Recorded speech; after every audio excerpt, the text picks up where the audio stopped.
Salve, salve galera! Começando mais um Top 5, a lista com 5 curiosidades de negócios do esporte pelo mundo e a gente já entrando em clima de Copa do Mundo.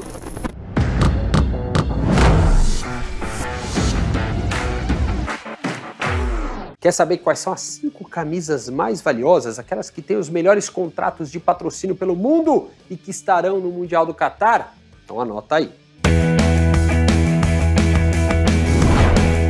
Em quinto lugar do ranking está a seleção espanhola, que vinha em 2019 brigando na justiça para tentar romper antes o contrato da Adidas, mas que por conta dessa briga toda conseguiu fazer um rearranjo do contrato que vai agora até 2030 e paga aos espanhóis cerca de 25 milhões de dólares por temporada. É um acordo que a Espanha antes tinha cerca de 18 milhões no seu caixa, a partir de agora é 25 milhões e mais do que isso. A Adidas conseguiu aí interromper e não deixar a Espanha debandar e fazer que nem outras marcas que até fazem parte desse ranking ali na frente possa mudar das 3 listas. Vale lembrar que a Espanha usou e muito o título do Mundial de 2010 para conseguir valorizar o seu acordo quando ela renovou em 2015 com a Adidas. O curioso é que, a partir de 2018, o contrato da Espanha começou a ficar defasado em relação aos seus concorrentes. E aí a Espanha resolveu entrar na justiça e tentar romper, antecipar o contrato que terminaria em 2026. Foi feito um acordo e com isso a Adidas ampliou até 2030 o acordo e agora paga 25 milhões de dólares anualmente para os espanhóis. O quarto lugar da lista pertence a nós, o Brasil. É isso mesmo, se a gente acha que o Brasil tem o maior contrato, não tem não. O Pentacampeonato Mundial não garante o melhor contrato de patrocínio, não. A Nike paga anualmente para a seleção brasileira 35 milhões de dólares para vestir a camisa do Brasil. Com um detalhe, não há camisa mais global, mundial e que possa ser vendida para o mundo todo como a da seleção brasileira. O Brasil consegue um ótimo acordo se a gente for pensar na proporção do 1:5, se a gente fizer a conta simples e direta, que o Brasil tem de longe o melhor contrato de patrocínio de camisa no nosso mercado nacional, mas ainda não é o maior do mundo.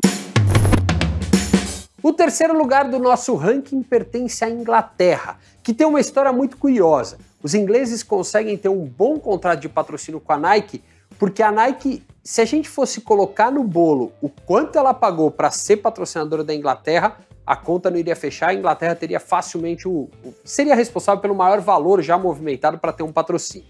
Mas vamos tentar encurtar a história.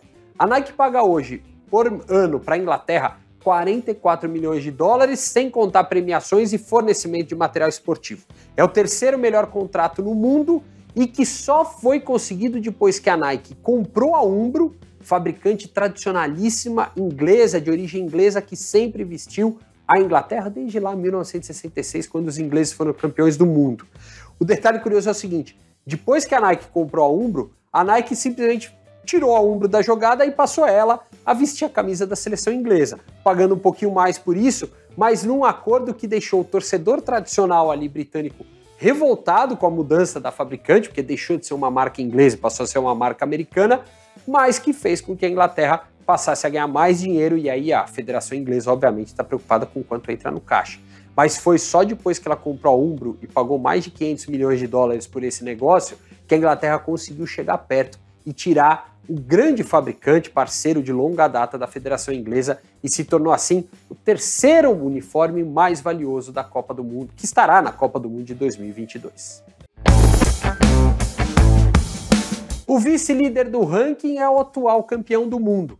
A seleção francesa tem um contrato anual com a Nike que vale 48 milhões de dólares. Isso também sem contar premiação, sem contar fornecimento de material esportivo, senão essa conta pode subir para quase 51 milhões de dólares por ano.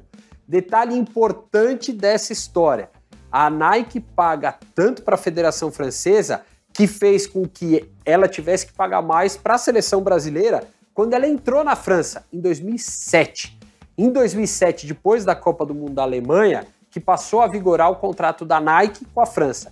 Antes, durante 70 anos, os franceses vestiram a Adidas. E para conseguir tirar o parceiro de longa data e maior concorrente da Nike no mercado esportivo, a Nike foi lá e pagou uma bala grande para a Adidas. Naquela época, eram 40 milhões de euros que foi feito o acordo para a Federação Francesa.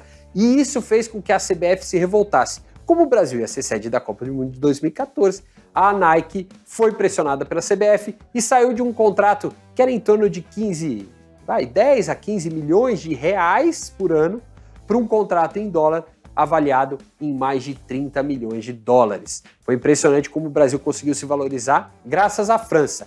E a França que aposta de novo numa conquista de título para tentar valorizar ainda mais o seu contrato com a Nike. Lembrando, em 2024, os Jogos Olímpicos serão na França. A Nike estará lá vestindo a seleção francesa de futebol. E o grande líder do nosso ranking dos 5 mais valiosos times da Copa do Mundo de 2022 no patrocínio e fornecimento de material esportivo é a Alemanha. E por que a Alemanha? Obviamente, pela ligação umbilical que a seleção alemã de futebol tem com a Adidas. Desde os anos 50, a Adidas é fornecedora de material esportivo dos alemães. Vale lembrar que em 1954, Adi Dassler, o fundador da Adidas, inventou a chuteira com cravo removível, foi usada pelos alemães na final contra a Hungria e foi determinante para interferir no resultado, porque choveu muito em Berna no grande jogo decisivo daquela Copa e os alemães não escorregaram porque estavam com a trava um pouquinho mais alta, removível, criada um pouquinho antes da Copa por Adi Dassler e foi implementada como inovação para a seleção alemã. Detalhe curioso e importante dessa história: a Alemanha recebe por ano 56 milhões de dólares da Adidas. Até a Copa do Mundo de 2014, os alemães eram obrigados a jogar com chuteiras da Adidas. Ou seja, se o atleta era patrocinado pela Nike, na Copa do Mundo ele tinha que vestir a Adidas e representar as 3 listas. Isso foi até a Copa de 2010. 2014 foi a primeira Copa que os alemães puderam usar qualquer chuteira, depois de muita pressão, principalmente do Klose, que era patrocinado pela Nike, para que isso mudasse. O Klose, que nada mais, nada menos, é o maior artilheiro da história das Copas do Mundo.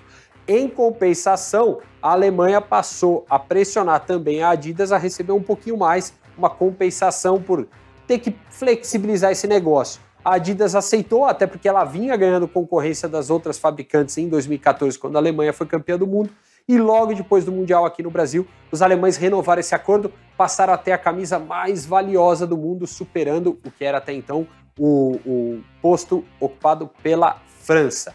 A Alemanha, então, ganha 56 milhões de dólares por ano da Adidas e é a seleção que mais fatura com o material esportivo das que estarão na Copa do Mundo. Nessa lista de top 5 acabou não entrando a Itália, porque a Itália não conseguiu ir para a Copa do Mundo, mas que tem um grande contrato também com a Puma, que vai ser substituída pela Adidas a partir do próximo ano. Gostou? Esses foram os 5 mais, o top 5, com as camisas mais valiosas da Copa do Mundo de 2022. Ativa o sininho, toda semana tem uma lista nova para você com curiosidades do universo dos negócios do esporte. Até mais!